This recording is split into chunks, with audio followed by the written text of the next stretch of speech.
আসসালামু আলাইকুম রহমতুল্লাহি ওবরকাতুহু।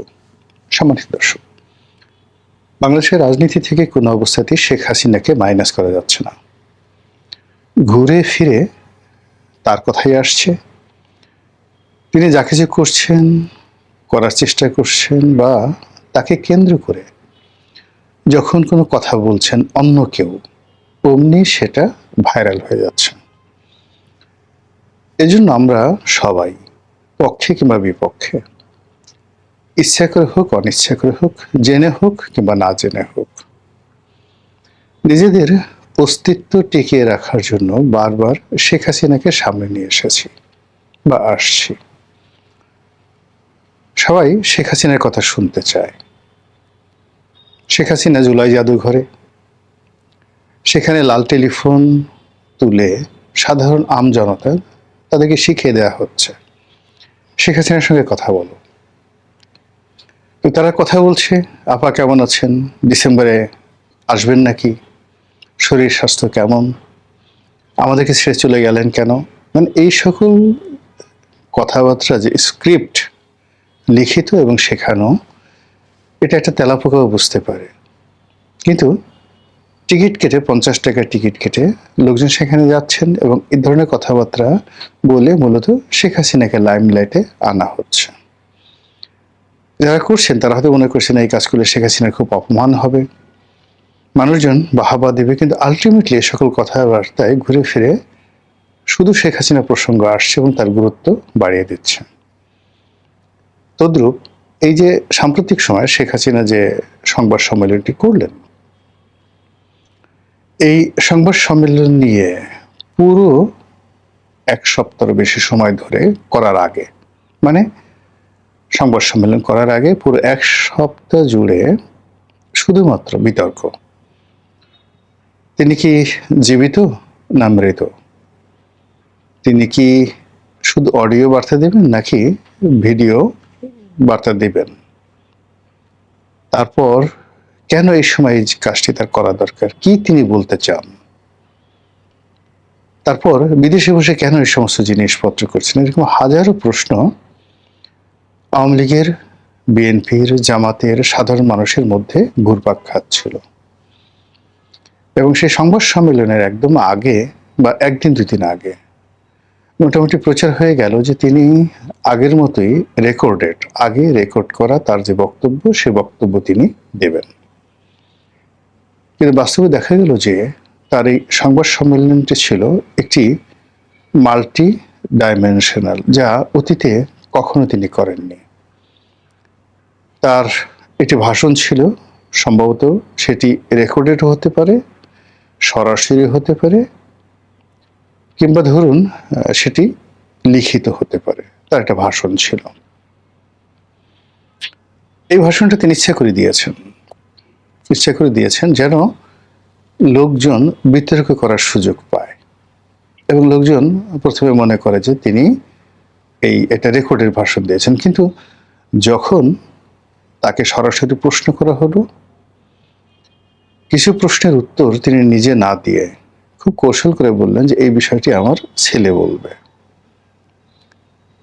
আবার কিছু প্রশ্নের উত্তর তিনি নিজে দিলেন। তার বক্তব্য দিতে গিয়ে তিনি হেসেছেন রীতিমতো। অন্য সময় মতো তিনি কাঁদেননি। তার আচার আচরণ, চালচলন, কথাবার্তায় দৃঢ়তা ছিল এবং পুরো ভাষণটির মধ্যে এবং তার বক্তব্যের মধ্যে এটি যে কোনো এআই নির্মিত নয়। তিনি যে সরাসরি কথা বলছেন এটি প্রমাণ করার একটা সর্বোচ্চ চেষ্টা তার ছিল। আপনারা জানেন যে এখন আমি একটু ধীরে ধীরে কথা বলছি, কিন্তু খুব ফ্লুয়েন্টলি যখন আমাকে কেউ প্রশ্ন করে, আমি যেমন এখন একা একা কথা বলছি, ধীরে সুস্থে আস্তে আস্তে, এই ভার্সনটি আসলে যে কোনো মানুষ নকল করতে পারবে এআই দিয়ে। কিন্তু টেলিভিশনে যখন আমি বক্তব্য দেই বা আমাকে যখন কোনো প্রশ্ন করে কেউ, অথবা ওটার কাউন্টারে আমি যে তাৎক্ষণিক জবাব দেই, এটি কোনো অবস্থাতেই এআই দ্বারা সম্ভব নয়।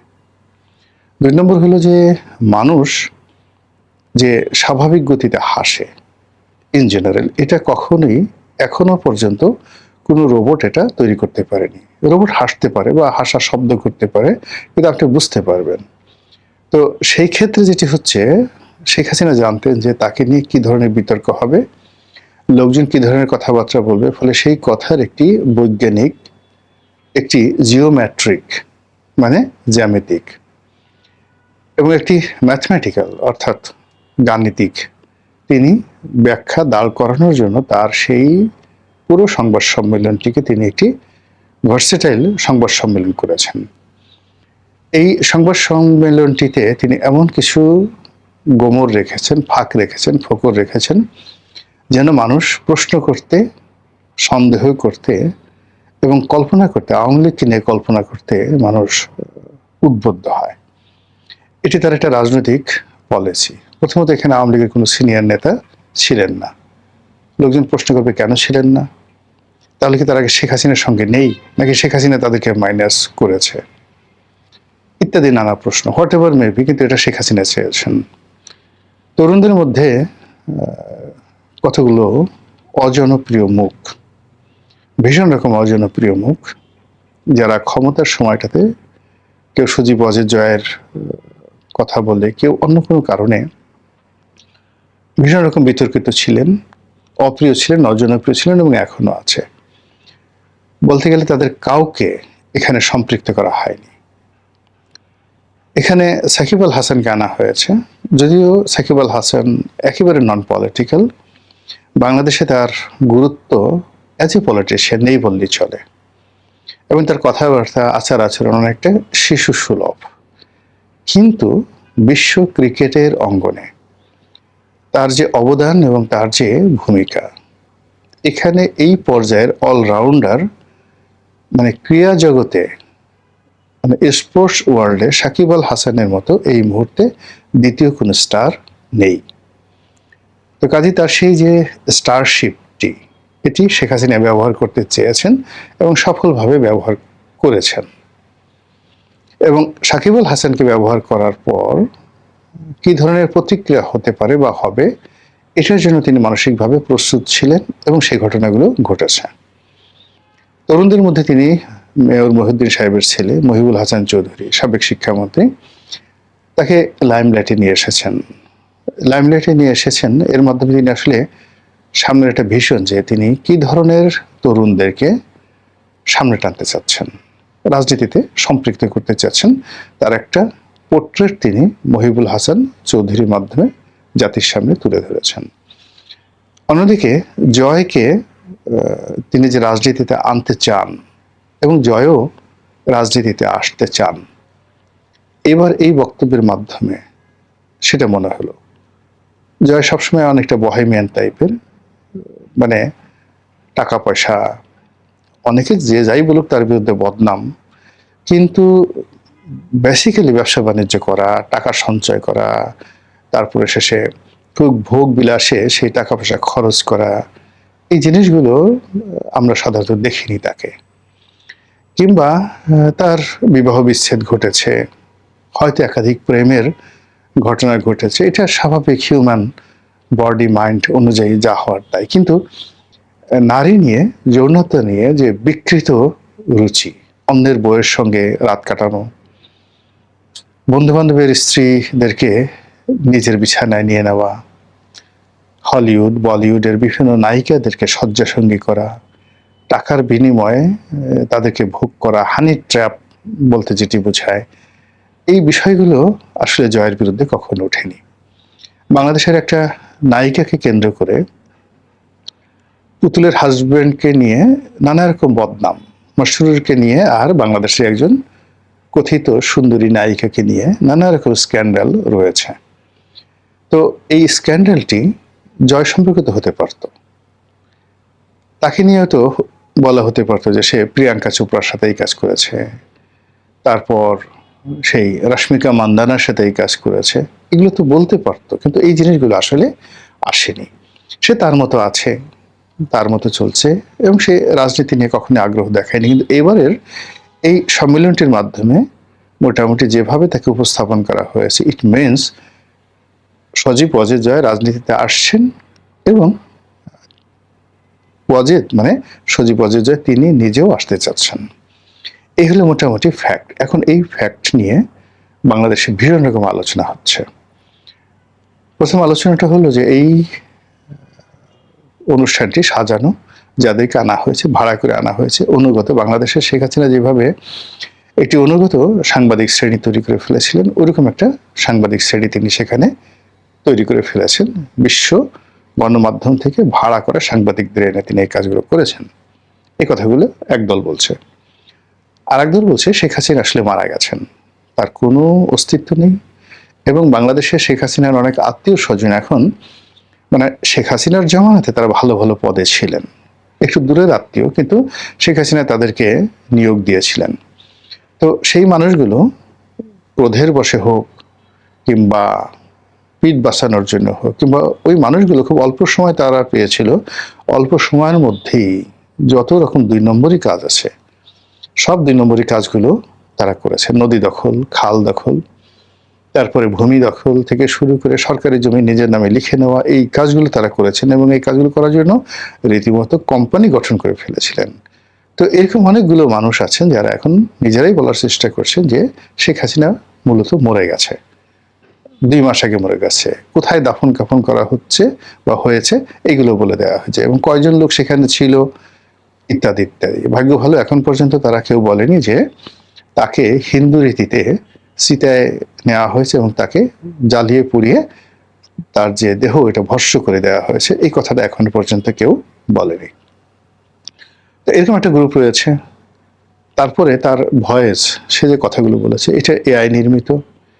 এরপরে আবার তিনি কেন মুখ দেখালেন না, এজন্য তার একটা ছবি ভীষণ রকম, মানে ভারতের যে রাষ্ট্রপতি আছে সেই যে দলিত সম্প্রদায় থেকে, তার ছবির অনুকরণে কালো কুচকুচে বয়স্ক একজন মহিলা, সমস্ত মুখের চামড়াগুলো একেবারে কুচকে গেছে।